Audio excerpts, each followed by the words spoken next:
আজকে আমি আপনাদেরকে 50টিরও বেশি ছোট ছোট বাক্য শেখাবো, যা আপনাকে অনর্গল ইংরেজি বলতে সাহায্য করবে। এবার প্রশ্ন আসতে পারে, আপনি এগুলো কেন শিখবেন? অনেকেই মনে করেন যে ইংরেজি গ্রামার জানলে সব বাক্য আপনি নিজে থেকে তৈরি করতে পারবেন বা ফ্লুয়েন্টলি ইংলিশ বলতে পারবেন, কিন্তু না। তাই গ্রামার শিক্ষার প্রতি অনেক জোর দেন। আসলেই কিন্তু তা নয়। এই বাংলার কথায় ধরুন না, আমরা কিন্তু বাংলায় অনর্গল কথা বলতে পারি। অনেকেই কিন্তু জানেই না বাংলায় গ্রামার রয়েছে, কিন্তু তারাও ফ্লুয়েন্টলি বাংলা বলতে পারে। ইংরেজির ক্ষেত্রেও তাই। আমরা কি মনে করি, ফ্লুয়েন্ট স্পিকাররা মনে হয় খুব ভালো গ্রামার জানে, কিন্তু না। 70% লোক ইংলিশ গ্রামার জেনে কথা বলে না। যেমনিভাবে আপনি বাংলায় কথা বলেন, আপনাকে ফ্লুয়েন্ট কথা বলার জন্য বা ভালো স্পিকার হওয়ার জন্য আপনাকে প্রতিদিন নতুন নতুন বাক্য শিখতে হবে। তাহলেই আপনি ফ্লুয়েন্টলি ইংলিশ বলতে পারবেন। গ্রামার আপনাকে পারফেক্ট করবে এবং নতুন নতুন বাক্য আপনাকে বলতে শেখাবে। তো চলুন আজকের ভিডিওটি শুরু করা যাক। বাজে বকো না। Don't talk nonsense. Don't talk nonsense. তাকে কেউ ভালোবাসে না। No one loves him. No ones loves him. তার কোনো জ্ঞান নেই। He has no sense. He has no sense.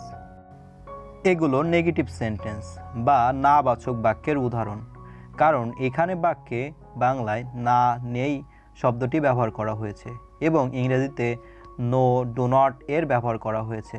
বা এগুলো না ব্যবহার করেও কিন্তু নেগেটিভ সেন্টেন্স তৈরি করা যায়। যেমন আকাশে মেঘ নেই। The sky is cloudless. The sky is ক্লাউডলেস।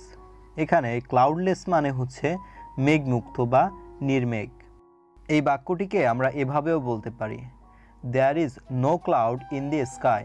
There is no cloud in the sky. বইটি পাওয়া যাচ্ছে না। The book is missing. The book is missing. তাহলে আমরা এখানে শিখলাম নো বা নট ইউজ না করেও নেগেটিভ সেন্টেন্স তৈরি করা যায়। বৃষ্টি হচ্ছে। It is raining. It is raining. এখন কি বৃষ্টি পড়ছে? It is raining now. It is raining now. সকাল হয়েছে। It is morning. It is morning. এখন 10টা বাজছে। It is 10 o'clock now. It is 10 o'clock নাও। বলা সহজ। It is easy to say. It is easy to say. এই বাক্যগুলোতে আমরা ইটের ব্যবহার করলাম। এমন কিছু কিছু বাক্য আছে যেগুলো ইট দিয়ে শুরু করতে হয়। এগুলোকে ইন্ট্রোডাক্টরি ইট বলা হয়। এই নিয়ে আমার একটি ভিডিও তৈরি করা আছে, দেখতে পারেন ভালোভাবে শেখার জন্য। যখন আমরা ব্যক্তি সম্পর্কে কোনো কিছু জানতে চাইব, তখন বাক্যে আমরা হু ব্যবহার করব। ওখানে কে, এর ইংরেজি হবে who is there. Who is there. তুমি কে, হু are you. Who are you. এখানে ব্যক্তি সম্পর্কে কথা বলা হচ্ছে, এই জন্য আমরা প্রতিটি বাক্যে হু ব্যবহার করছি। সে কে, who is he. Who is he. কে কাজটি করেছে, who has done this. Who has done this. বা আমরা এই বাক্যটাকে এভাবে বলতে পারি, who did the work. Who did the work. তুমি কাকে চাও, whom do you want. Whom do you want. এই ধরনের ছোট ছোট বাক্য আপনাকে জেনে রাখা উচিত, তবে আপনি ফ্লুয়েন্ট ইংলিশ বলতে পারবেন। যখন আপনি কোনো বস্তু সম্পর্কে কোনো কিছু জিজ্ঞাসা করবেন, তখন আমরা হুইচ ব্যবহার করব। তো চলুন, কোনটি নতুন, which is new. Which is new. কোনটি পুরানো, which is old. Which is old. তুমি কোনটি নেবে, which will you take. Which will you take. যখন আমরা কি দিয়ে প্রশ্ন করব, তখন আমরা হোয়াট এর ব্যবহার করব। যেমন এটা কি, what is this. What is this. এগুলো কি, what are this. What are this. সে কি করেছিল? What did he do? What did he do? তুমি এখন কি করবে? What will you do now? What will you do now? সময় সম্পর্কে কিছু জানতে আমরা হোয়েন ব্যবহার করব। তুমি কখন খাও? When do you eat? When do you ইট?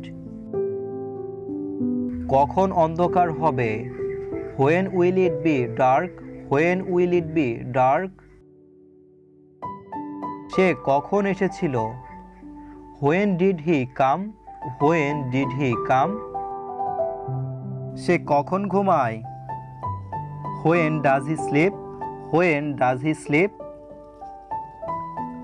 যখন আমরা কোনো প্লেস বা কোনো জায়গা সম্পর্কে কথা বলবো তখন আমরা বাক্যে হোয়ার ব্যবহার করব। সে কোথায়? Where is he? Where is he? আমি কোথায় দাঁড়াবো? Where shall I stand? Where shall I stand? সে কোথায় যাচ্ছে? Where is he going? Where is he going? সে কোথায় থাকে? Where does he live? Where does he leave?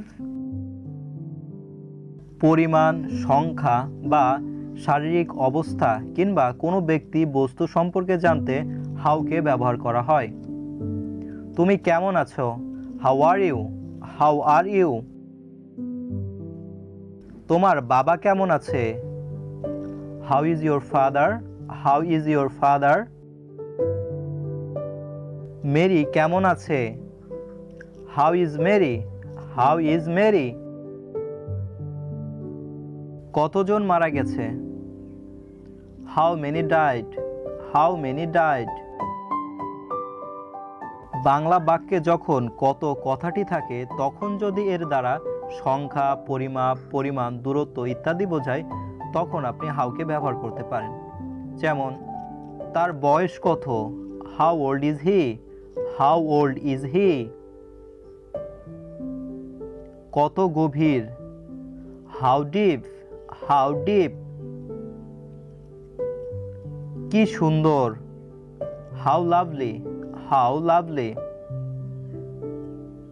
এটা কত বড়? How big is it? How big is it? এটা কত দূর? How far is it? How far is it?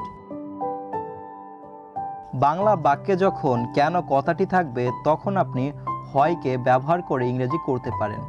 যেমন আমি কেন? হয় মি? হয় মি? কেন নয়? হয় নট? হয় নট? আমরা জানি কেন? We know why? We know why? কেন আমি এখানে? Why am I here? Why am I here? কেন জিজ্ঞাসা করছো? Why do you ask? Why do you ask? তুমি মিথ্যা কেন বলো? তুমি মিথ্যা কেন বলো? Why do you lie? Why do you lie? এটা অন্ধকার কেন? Why is it dark? Why is it dark? আপনাকে আমি কতগুলো WH ওয়ার্ড শিখিয়ে দিলাম ছোট ছোট বাক্যের মাধ্যমে। এগুলো আপনার প্রতিদিন কাজে আসবে।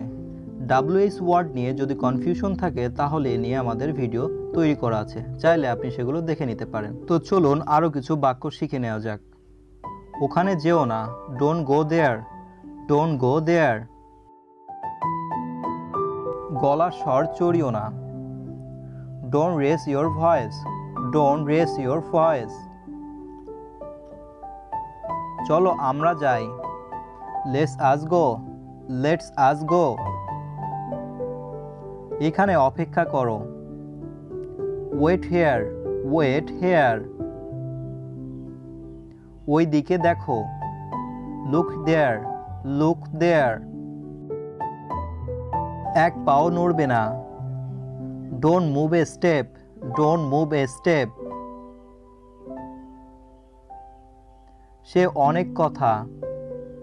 It's a long story, it's a long story. আসল কথা বলো। Come to the point, come to the point. এখন সময় কত হলো? What time is it now, what time is it now. তুমি কাঁদছো কেন? Why are you weeping, why are you weeping. তুমি কি যাবে না? Will you not go, will you not go. Spoken English বলতে এই বাক্যগুলো অবশ্যই শিখুন, তবেই আপনি ফ্লুয়েন্ট ইংলিশ বলতে পারবেন বা নেটিভ স্পিকাররা যেভাবে কথা বলে সেভাবে বলতে পারবেন। এবং আপনার প্রাপ্ত জীবনে এগুলো বেশি বেশি ব্যবহার করুন এবং শুনে শুনে এগুলো মনে রাখার চেষ্টা করুন। Thank you for watching. Love your parents, take care your parents, take care your self.